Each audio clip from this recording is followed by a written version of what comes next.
ఇవాళ ఎవరైతే రేవంత్ రెడ్డికి చెంచగాల లెక్క పనిచేస్తున్న అధికారులు ఉన్నారో ఒక్కొక్కరికి తప్పకుండా నేను చెప్తా ఉన్నా 3 ఏళ్లలో మళ్ళా వస్తాం. ఒక్కొక్కరికి మిత్తితో సహా ఇచ్చే బాధ్యత మాది.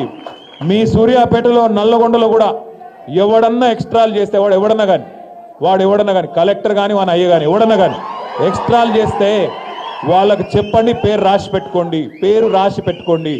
నేను పక్కా చెప్తున్నా 3 ఏళ్లలో మీ అందరి దయతో తెలంగాణ ప్రజల ఆశీర్వాదంతో తిరిగి కేసీఆర్ గారు ముఖ్యమంత్రి అవుతారు.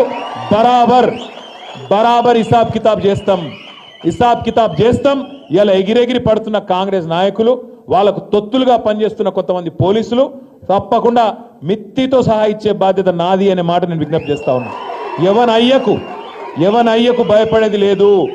రేవంత్ రెడ్డి కాదు వాని తాత జేజమ్మ దిగొచ్చిన మళ్ళా కేసీఆర్ గారు ముఖ్యమంత్రి కావడాన్ని ఎవడు అడ్డుకోలేడు. ఇది వాస్తవం. మీ సూర్యాపేటలో నల్లగొండలో కూడా ఎవడన్నా ఎక్స్ట్రాలు చేస్తే వాడు ఎవడన్నా కానీ కలెక్టర్ కానీ వాని అయ్య కానీ ఎవడన్నా కానీ ఎక్స్ట్రాలు చేస్తే వాళ్ళకు చెప్పండి, పేరు రాసి పెట్టుకోండి. నేను పక్కా చెప్తున్నా 3 ఏళ్లలో మీ అందరి దయతో తెలంగాణ ప్రజల ఆశీర్వాదంతో తిరిగి కేసీఆర్ గారు ముఖ్యమంత్రి అవుతారు. బరాబర్ హిసాబ్ కితాబ్ చేస్తాం. షేర్ చేయండి, లైక్ చేయండి, సబ్స్క్రైబ్ చేయండి. మరిన్ని వీడియోల కోసం బెల్ సింబల్ పై క్లిక్ చేయండి.